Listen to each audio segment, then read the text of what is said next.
Welcome back to Drowsy Tales Daily. Tonight I have 24 incredible stories from Reddit that will keep you engaged as you drift off to sleep.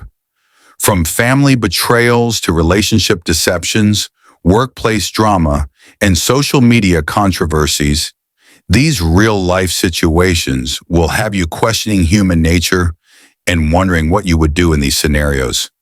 Get comfortable, close your eyes, and let's dive into tonight's collection of compelling moral dilemmas. Our first story comes from a woman who discovered that her sister-in-law had been secretly recording their private family conversations and sharing them with extended family members to create drama and gossip. The discovery happened during a holiday gathering when the woman's aunt mentioned specific details about a private argument she had with her husband that only her sister-in-law could have known about. Investigation revealed that the sister-in-law had been using her phone to record conversations during family visits, then editing the recordings to make situations sound worse than they were before sharing them with relatives. She had been doing this for over 2 years, creating conflict between family members who thought others were talking behind their backs. The woman realized that many of the family feuds and misunderstandings that had developed recently could be traced back to these recorded conversations being taken out of context. When confronted, the sister-in-law claimed she was just trying to keep everyone informed about family issues and didn't see anything wrong with sharing what people said. She showed no understanding of how violating privacy and spreading gossip had damaged relationships throughout the extended family. The woman had to warn other family members about the recordings and work to repair relationships that had been damaged by the manipulated information. Our second story involves a college student who found out that his study group partner had been stealing his research and selling it to other students in different classes and universities. The partnership had lasted an entire semester, with both students contributing to shared research projects and study materials. However, the student became suspicious when he noticed that his partner always insisted on keeping all the digital files and would get defensive when asked to share certain documents.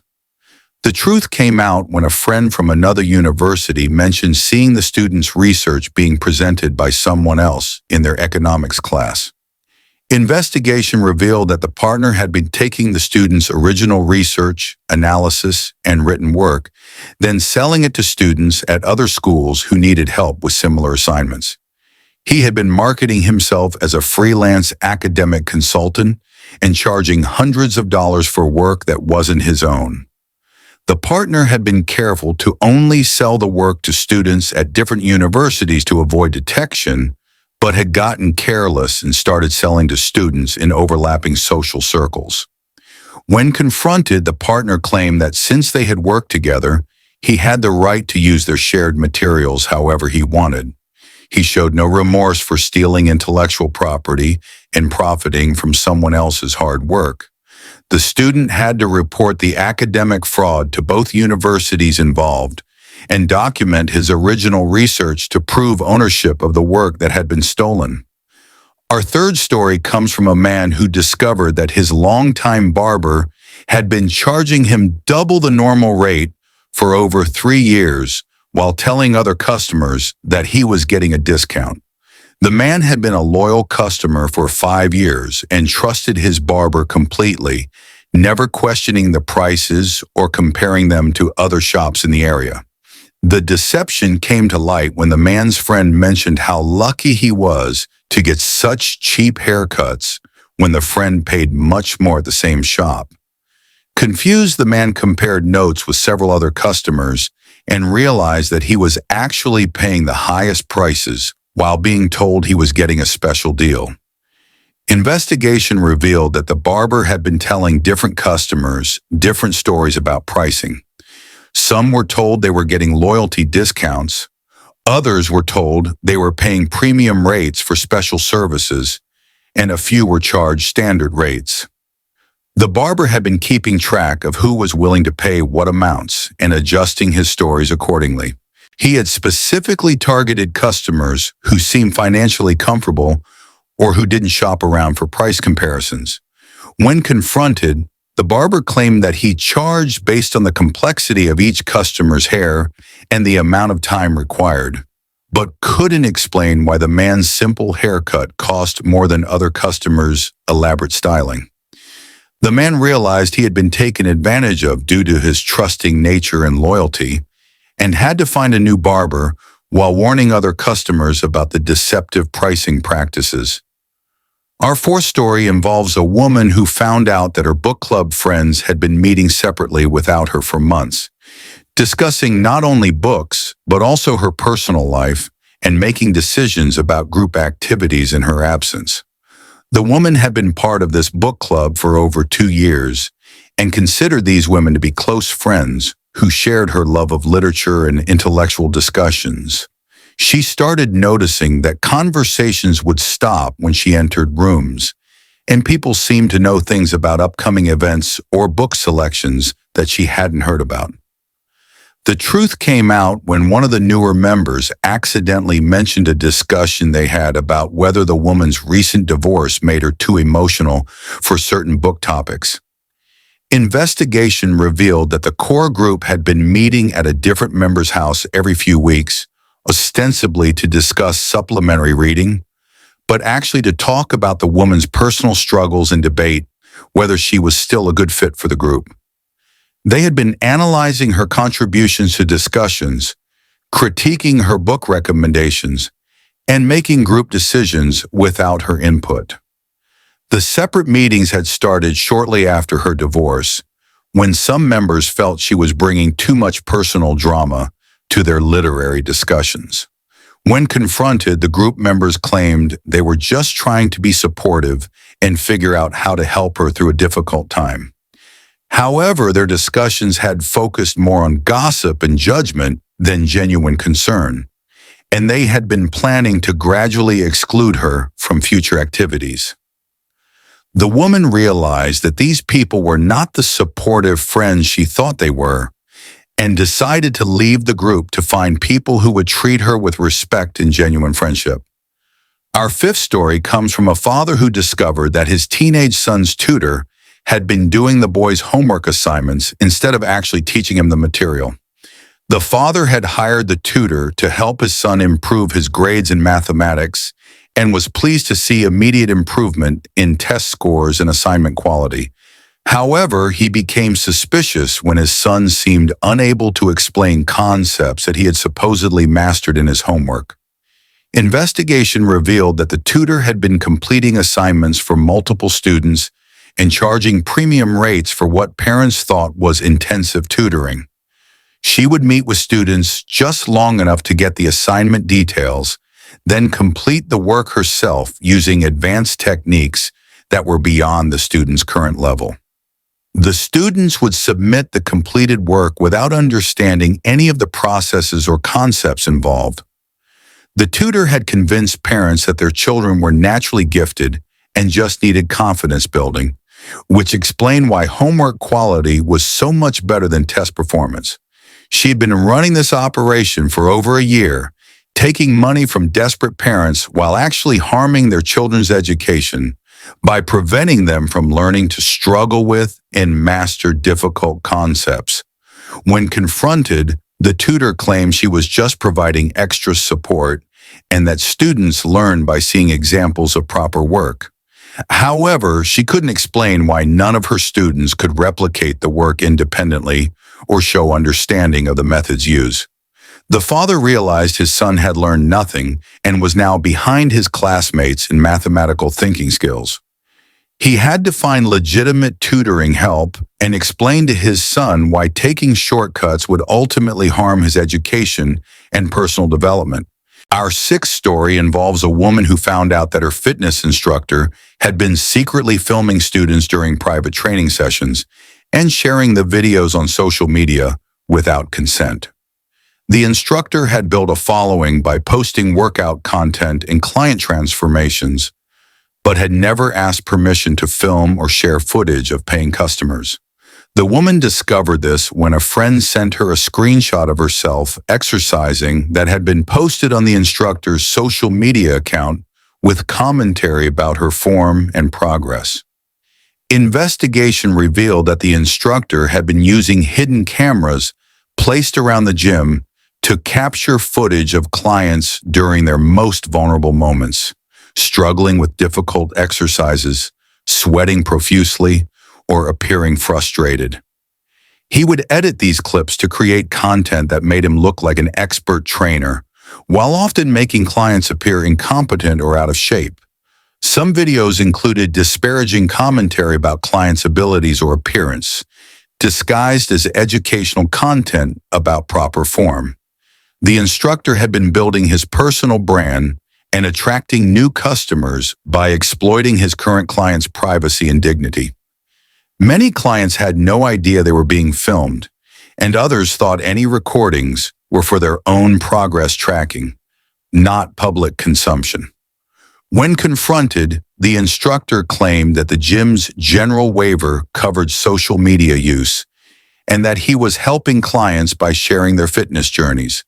However, the specific consent for social media sharing had never been obtained, and many clients felt betrayed and humiliated by having their struggles broadcast to thousands of followers. The woman had to contact other clients to inform them about the unauthorized filming and help them demand removal of the content. Our seventh story comes from a man who discovered that his apartment building's maintenance supervisor had been entering tenants' units without permission and stealing small valuable items that residents were unlikely to miss immediately. The thefts had been going on for months and included items like jewelry, electronics, collectibles, and cash that residents kept for emergencies.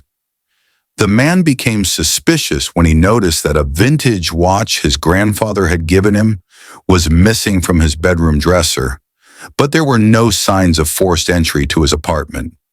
Investigation revealed that the supervisor had been using his master key to enter units when residents were at work, taking one or two small items that wouldn't be missed right away. He had been careful to avoid taking anything that would prompt immediate police reports, instead focusing on items that residents might assume they had misplaced or forgotten about. The supervisor had been selling stolen items online and at local pawn shops, making thousands of dollars while violating the trust of residents who relied on him to maintain their homes safely.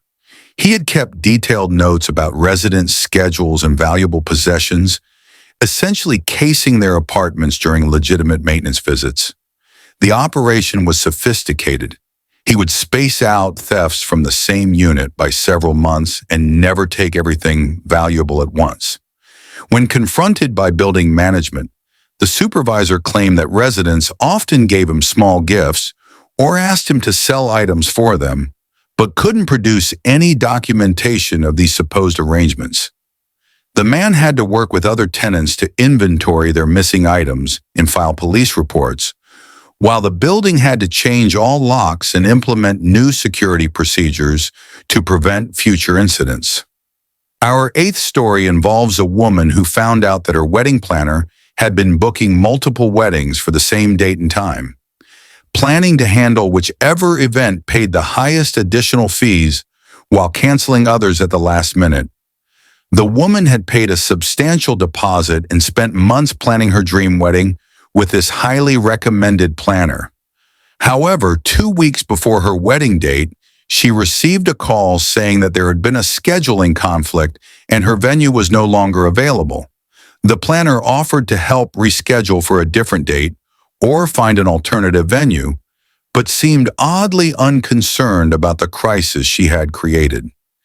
Investigation revealed that the planner had been operating this scheme for over a year, deliberately overbooking herself and then canceling lower-paying events when couples offered additional money to secure their dates.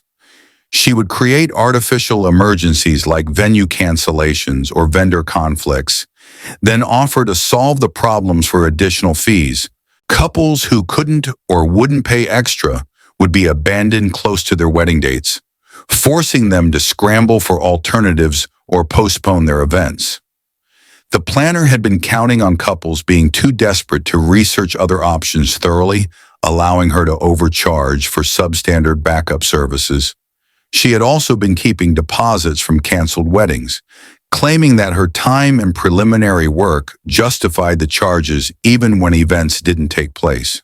When confronted by multiple affected couples, the planner claimed that the wedding industry was unpredictable and that scheduling conflicts were normal, but couldn't explain why she had accepted more bookings than she could handle.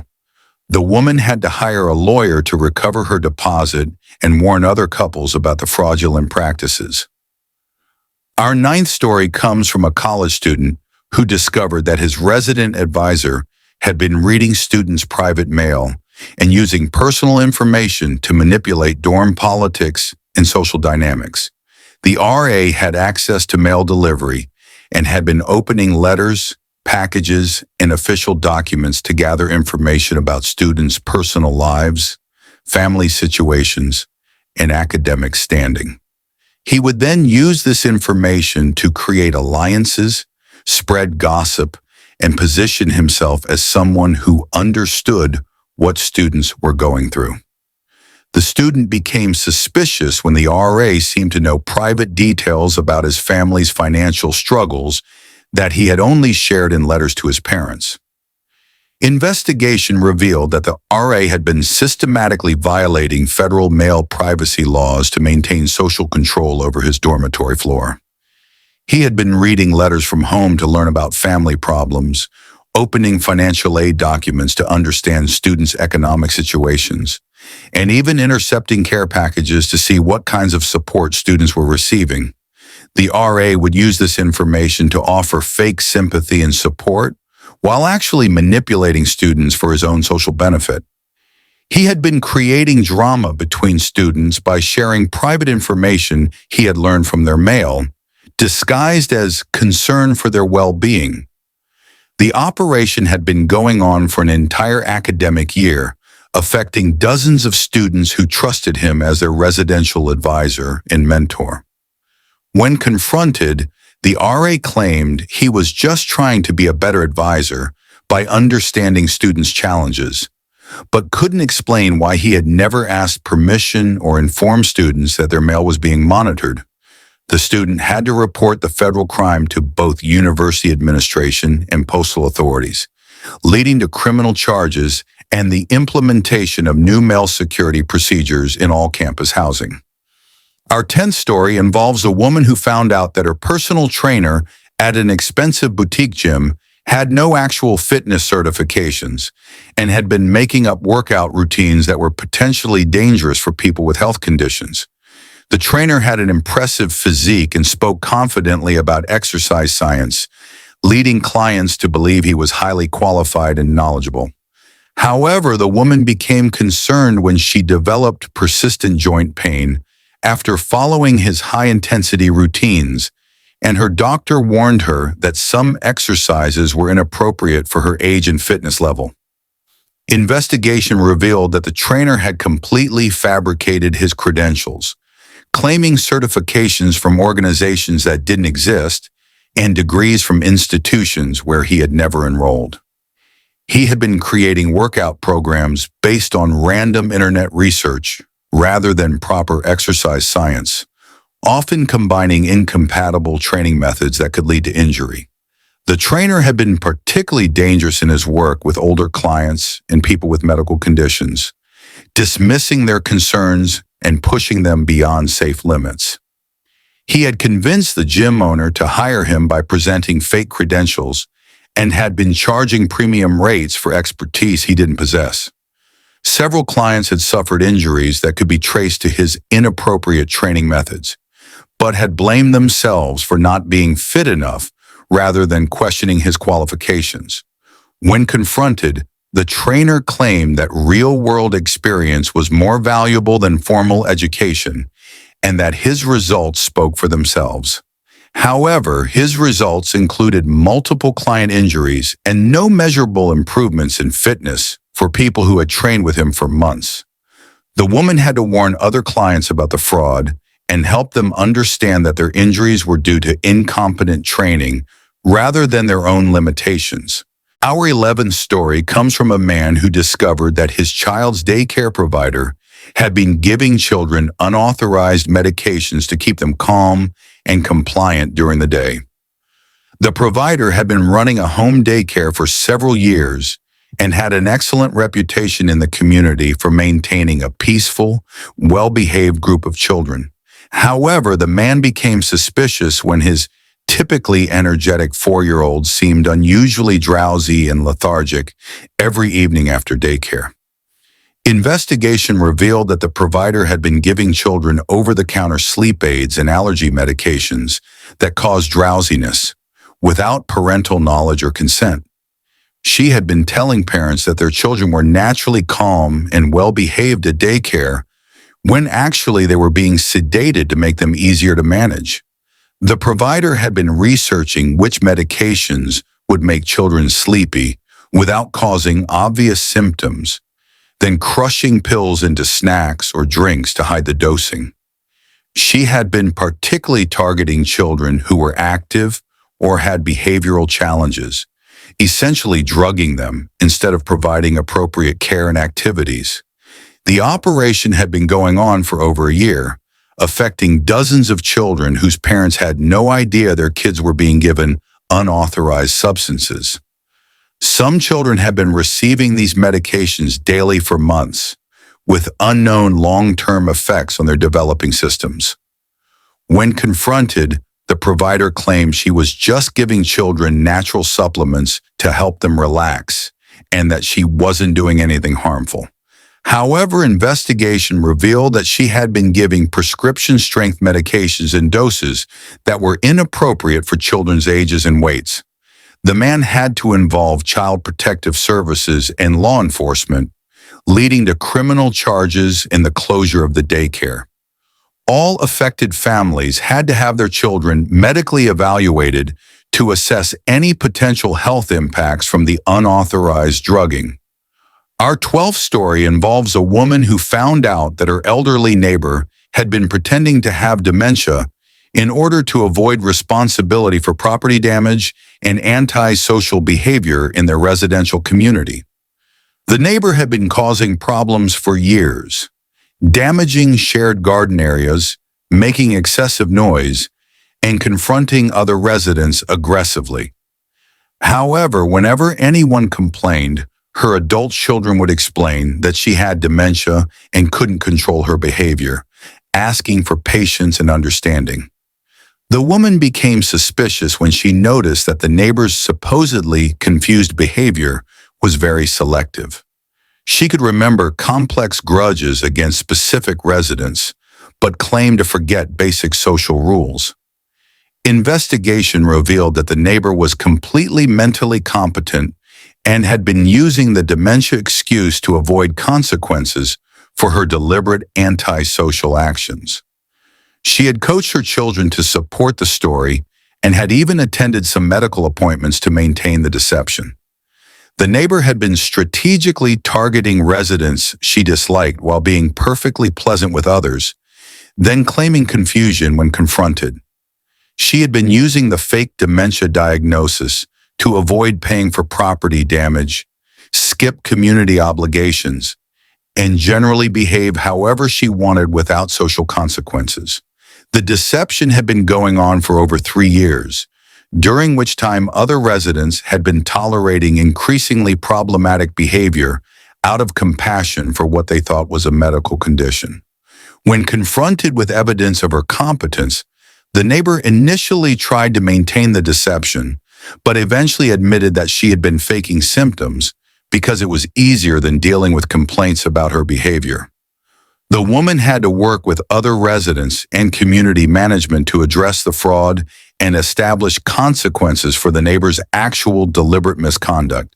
Our 13th story comes from a father who discovered that his son's Little League coach had been rigging games by providing opposing teams with his own players' weaknesses and strategic information in exchange for favors and social connections. The coach had been presenting himself as a dedicated volunteer who just wanted all children to have fun and learn good sportsmanship. However, the father became suspicious when he noticed that opposing teams seemed to know exactly how to exploit his son's team's weaknesses, often using strategies that specifically targeted individual players' struggling areas. Investigation revealed that the coach had been meeting with other coaches before games to share detailed information about his own players' abilities, fears, and tactical weaknesses. He had been doing this to curry favor with more successful coaches and gain access to their social circles and networking opportunities. The coach had been sacrificing his own team's chances of success to build relationships that might benefit his personal and professional life. He had been particularly cruel in sharing information about children who lacked confidence or had specific skill deficiencies, essentially setting them up for public failure and embarrassment. The operation had been going on for 2 seasons, during which time talented young players had been repeatedly targeted and discouraged while the coach enjoyed social benefits from other adults. Parents had noticed that their children seemed to be losing confidence and enjoyment in baseball, but had attributed this to normal competitive challenges rather than deliberate sabotage. When confronted, the coach claimed he was just trying to make games more competitive and educational for all children involved, but couldn't explain why he never shared information about opposing teams with his own players. The father had to involve league administration to investigate the betrayal and implement policies to prevent coaches from sharing strategic information that could harm their own teams. Our 14th story involves a woman who found out that her book editor had been stealing her unpublished work and selling modified versions to other authors as original concepts. The editor had been working with the woman for over a year on her debut novel and had access to multiple drafts, character development notes, and plot outlines. However, the woman became suspicious when she started seeing recently published books that contain remarkably similar storylines, character types, and specific plot devices that she had created.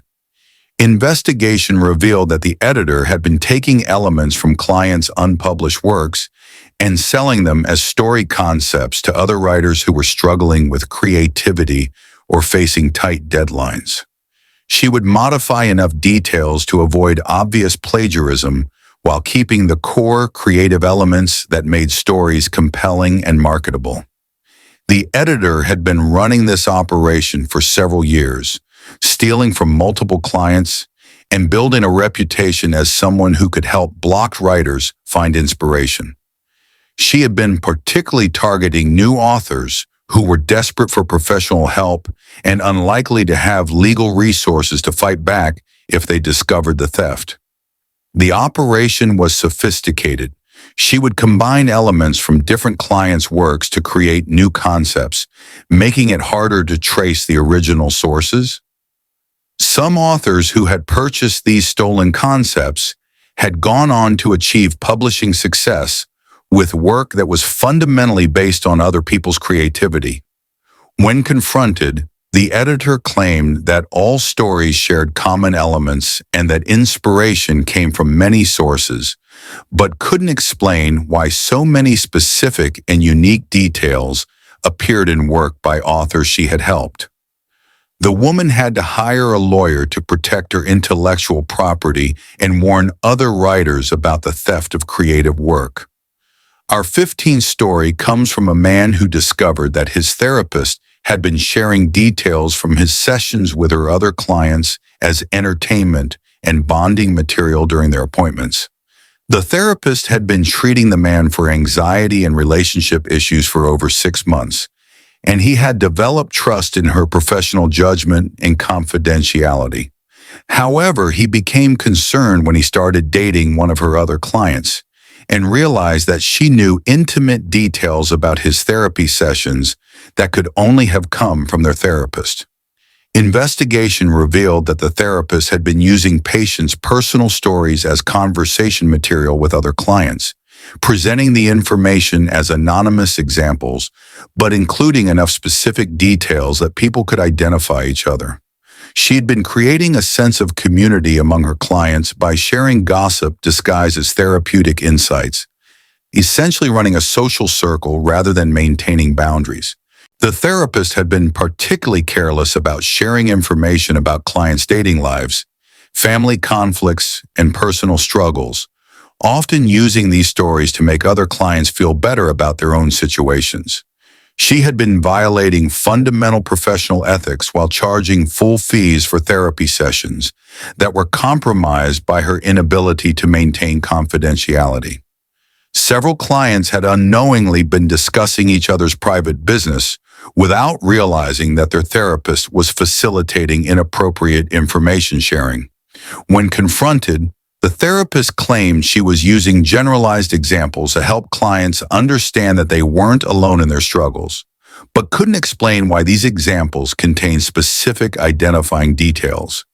She showed no understanding of how her boundary violations had damaged the therapeutic relationship and potentially harmed clients who had trusted her with sensitive personal information. The man had to file complaints with both the state licensing board and professional ethics committees, while also warning other clients about the confidentiality breaches that had compromised their treatment. Our 16th story involves a woman who found out that her mortgage broker had been adding hidden fees and inflating interest rates while telling her she was getting the best possible deal on her home loan. The broker had presented himself as a trusted advisor who would shop multiple lenders to find the most favorable terms for her specific financial situation. However, the woman became suspicious when friends with similar credit scores and income levels mentioned getting much better rates from other brokers around the same time. Investigation revealed that the broker had been marking up interest rates and adding unnecessary fees to increase his commission, while lying to clients about market conditions and available options. He had been telling clients that their credit scores or financial situations limited their options, when actually he was steering them toward higher-cost loans that generated more profit for him. The broker had been particularly targeting first-time homebuyers who were unfamiliar with the mortgage process and unlikely to shop around or question his recommendations. He had been using high-pressure tactics to rush clients through the approval process, claiming that rates were rising or that better deals might disappear if they didn't act immediately. The operation had been going on for several years, costing dozens of families thousands of dollars in unnecessary interest and fees over the life of their mortgages. Some clients had been pushed into loans that were ultimately unaffordable, leading to financial stress and potential foreclosure risk. When confronted, the broker claimed that all lenders had different requirements and that he had found the best available options for each client's situation, but couldn't produce documentation showing that he had actually shopped multiple lenders or compared rates. The woman had to involve both state financial regulators and law enforcement to investigate the fraud and help other victims understand how they had been overcharged. Our 17th story comes from a college student who discovered that his academic advisor had been deliberately giving him incorrect graduation requirements and course recommendations to extend his time in school and increase tuition revenue for the university. The advisor had been working with the student for 3 years and was supposed to help him plan an efficient path to graduation with his chosen major. However, the student became suspicious when he realized that he had been taking several courses that didn't count toward his degree requirements, despite his advisor's assurances that they were necessary. Investigation revealed that the advisor had been systematically misleading students about graduation requirements, particularly targeting those whose families could afford extended enrollment. She had been recommending unnecessary courses, suggesting course sequences that delayed graduation, and even encouraging students to add minors or double majors that would require additional semesters. The advisor had been receiving bonuses based on student retention rates and had financial incentives to keep students enrolled longer than necessary. She had been particularly targeting students who seemed uncertain about their career goals, convincing them that additional coursework would make them more competitive in the job market. The operation had affected dozens of students over several years, costing families tens of thousands of dollars in unnecessary tuition, fees, and living expenses. Some students had accumulated significant debt pursuing degrees that should have been completed much sooner with proper guidance. The student had to involve university administration to investigate the fraud and help other affected students understand how to complete their degrees efficiently. Our 18th story involves a man who found out that his auto mechanic had been creating unnecessary repair needs by deliberately damaging parts during routine maintenance, then charging hundreds of dollars to fix the problems he had caused. The mechanic had built a reputation for thorough inspections and preventive maintenance, often finding problems that other shops had missed. However, the man became suspicious when his car seemed to develop new issues shortly after every service appointment, despite the mechanic's claims that the work would prevent future problems. Investigation revealed that the mechanic had been using routine maintenance appointments as opportunities to loosen bolts, damage belts and hoses, and create wear patterns that would lead to failures within a few weeks. He would then contact customers about urgent safety issues that needed immediate attention, often claiming that the problems had developed suddenly and could cause dangerous breakdowns. The mechanic had been particularly targeting customers who seemed financially comfortable and who trusted his expertise without seeking second opinions. He had been using fear tactics about safety risks to pressure customers into authorizing expensive repairs that wouldn't have been necessary if he hadn't sabotaged their vehicles. The operation had been going on for over 2 years, generating thousands of dollars in fraudulent repair revenue while putting customers at actual safety risk due to his deliberate tampering. Some customers had been repeatedly victimized, developing loyalty to the mechanic because he seemed to find and fix problems that other shops missed. When confronted with evidence of his sabotage, the mechanic claimed that cars naturally develop problems between service appointments and that he was just being proactive about safety issues, but couldn't explain why problems consistently appeared in areas he had recently serviced. The man had to involve both consumer protection agencies and law enforcement to investigate the fraud and warn other customers about the deliberate sabotage. Our 19th story comes from a woman who discovered that her house cleaner had been inviting friends over to use her home as a party venue while she was away on business trips. The cleaner had been working for the woman for over a year and had keys to her house for convenient access during scheduled cleaning appointments. However, the woman became suspicious when neighbors mentioned seeing multiple cars in her driveway and lights on late at night during times when she was traveling. Investigation revealed that the cleaner had been using the woman's home for parties, gatherings, and even overnight stays when she knew the homeowner would be away for extended periods.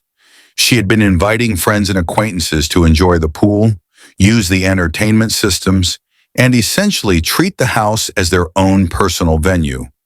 The cleaner had been careful to clean up evidence of these unauthorized gatherings, but had been careless about some details like moved furniture, missing food and drinks, and wear patterns that indicated heavy use. She had been charging full rates for cleaning services while actually spending time entertaining guests in the client's private space. The operation had been going on for months, with multiple unauthorized parties taking place in the woman's home without her knowledge or consent. Some gatherings had included people the cleaner barely knew, putting the homeowner's property and security at risk from strangers who had access to her personal space. When confronted, the cleaner claimed that she sometimes brought family members to help with cleaning tasks, but couldn't explain why neighbors had observed party-like activities or why personal items had been used and moved. The woman realized that her trust had been violated in the most fundamental way and that strangers had been enjoying her private space while she paid for professional cleaning services. She had to change all locks, install security cameras, and warn other clients of the cleaning service about the unauthorized use of their homes. Our 20th story involves a father who found out that his daughter's private music teacher had been recording her lessons and selling the videos online as educational content without permission or compensation. The teacher had been working with the daughter for 2 years and had positioned himself as a mentor who was genuinely invested in her musical development. However, the father discovered the unauthorized recordings when a friend sent him a link to an online music education platform where his daughter's lessons were being sold as examples of proper technique and student progress. Investigation revealed that the teacher had been secretly filming multiple students during private lessons, then editing the footage to create instructional videos that he sold to other music teachers and students around the world. He had been marketing the content as featuring talented young musicians, using his students' performances to build his reputation as an effective instructor. The teacher had been making significant income from these video sales, while charging full rates for private lessons that were actually being monetized without his students' knowledge. He had been particularly exploiting students who showed rapid improvement or who had natural talent, using their progress to demonstrate his teaching methods. The operation had been going on for over 3 years, generating thousands of dollars in revenue while violating the privacy and consent of dozens of young musicians. Some students had been featured prominently in marketing materials for the teacher's online courses, essentially becoming unpaid child performers in his commercial enterprise. When confronted, the teacher claimed that the recordings were for educational purposes and that featuring students in instructional content was a common practice in music education, but couldn't produce any signed releases or evidence of parental consent. The father had to involve both educational regulators and child protection services to investigate the unauthorized commercial use of minors' performances. Our 21st story comes from a woman who discovered that her dog walker had been using her keys to enter her home when she wasn't there and stealing prescription medications from her medicine cabinet. The dog walker had been providing services for over 8 months and had earned the woman's complete trust through reliable care of her pet and professional behavior. However, the woman became suspicious when she noticed that her anxiety medication seemed to be running out faster than expected, despite no changes in her dosing schedule. Investigation revealed that the dog walker had been taking pills from prescription bottles during her visits, carefully removing small amounts that wouldn't be immediately noticed. She had been targeting medications that had resale value or that she could use herself, including anxiety medications, pain relievers, and sleep aids.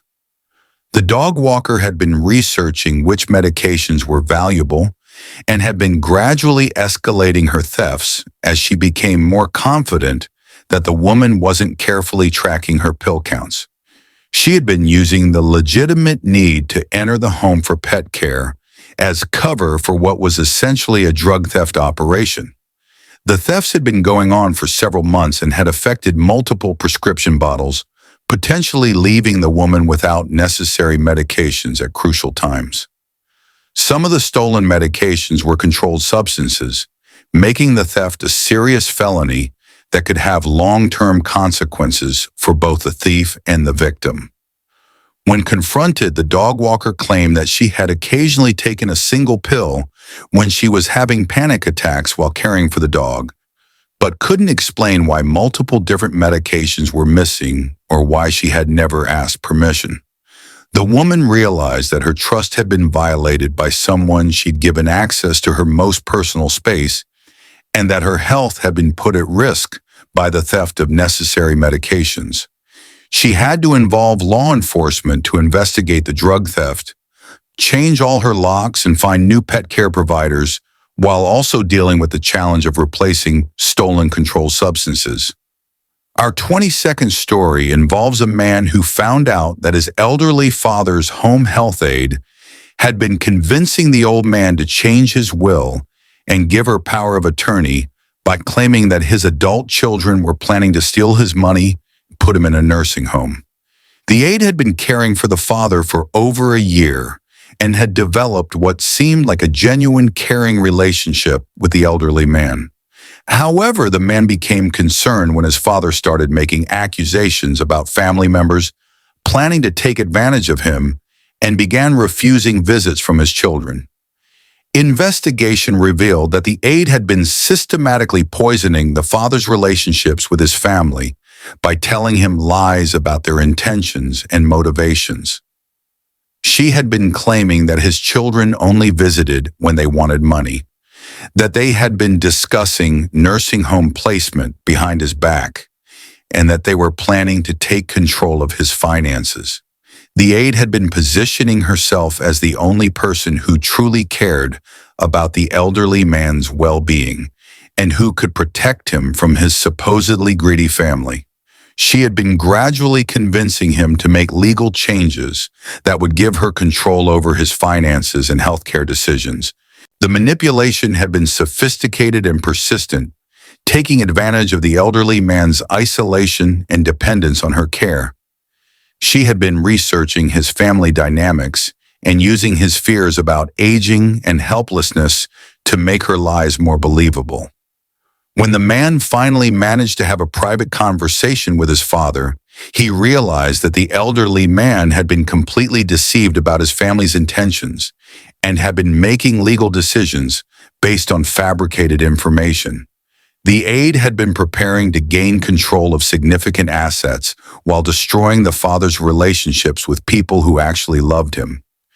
He had to involve elder abuse authorities and hire legal help to protect his father from financial exploitation and restore family relationships that had been damaged by the aide's manipulation. Our 23rd story comes from a college student who discovered that her study abroad program coordinator had been pocketing money meant for student activities and cultural experiences while providing substandard accommodations and educational opportunities. The coordinator had been running programs for several years and had a reputation for creating immersive cultural experiences that justified the high program fees. However, the student became suspicious when she compared notes with students from other programs and realized that they were receiving much better accommodations, more cultural activities, and higher quality educational experiences for similar costs. Investigation revealed that the coordinator had been systematically cutting corners on student services while charging premium rates for what were supposed to be comprehensive cultural immersion programs. She had been booking students into substandard housing, canceling planned cultural activities, and reducing educational components while keeping the money that should have been spent on these services. The coordinator had been telling students that cultural activities were canceled due to local circumstances or safety concerns, when actually she was simply pocketing the funds and providing minimal alternatives. She had been charging students for museum visits, guided tours, and cultural workshops that never took place, while claiming that the educational value came from independent exploration. The operation had been affecting multiple program groups over several years, with hundreds of students paying for experiences they never received. Some students had gone into debt to afford these supposedly premium cultural immersion programs, only to receive basic housing and limited educational opportunities. When confronted, the coordinator claimed that program costs had increased and that she was doing her best to provide value within budget constraints, but couldn't produce receipts or documentation for many claimed expenses. The student had to work with other affected participants to document the fraud and seek refunds for services that were never provided. Our final story involves a man who found out that his apartment building security guard had been making copies of residents' keys and selling them to criminals who would burglarize apartments when residents were away. The guard had been working at the building for over 2 years and was trusted by residents to maintain building security and safety. However, the man became suspicious when his apartment was burglarized with no signs of forced entry, and the thieves seemed to know exactly where valuable items were located and when he would be away from home. Investigation revealed that the guard had been using his access to residents' spare keys to make duplicates, then providing these copies along with detailed information about resident schedules and valuables to criminal associates. He had been observing residents' routines, noting when they traveled for work or vacation, and documenting what kinds of valuable items they owned based on what he observed during his security rounds. The guard had been essentially running a burglary service, providing criminals with everything they needed to efficiently rob apartments without detection. The operation had been going on for over a year and had affected dozens of residents who trusted the guard to protect their homes and belongings. Some residents had been burglarized multiple times, with thieves returning when new valuable items were acquired or when residents were away for extended periods. When confronted, the guard claimed that he had no knowledge of how criminals were gaining access to apartments, but investigation revealed text messages coordinating burglaries and evidence of key duplication equipment in his possession. He had to work with law enforcement and building management to investigate the crimes and implement new security procedures to prevent future incidents. That concludes tonight's collection of 24 stories, from privacy violations and academic fraud to elder abuse and organized criminal schemes. These situations remind us how important it is to stay vigilant about the people we trust with access to our homes, our families, and our personal information. Sweet dreams, and I'll see you tomorrow night with more fascinating tales from Reddit.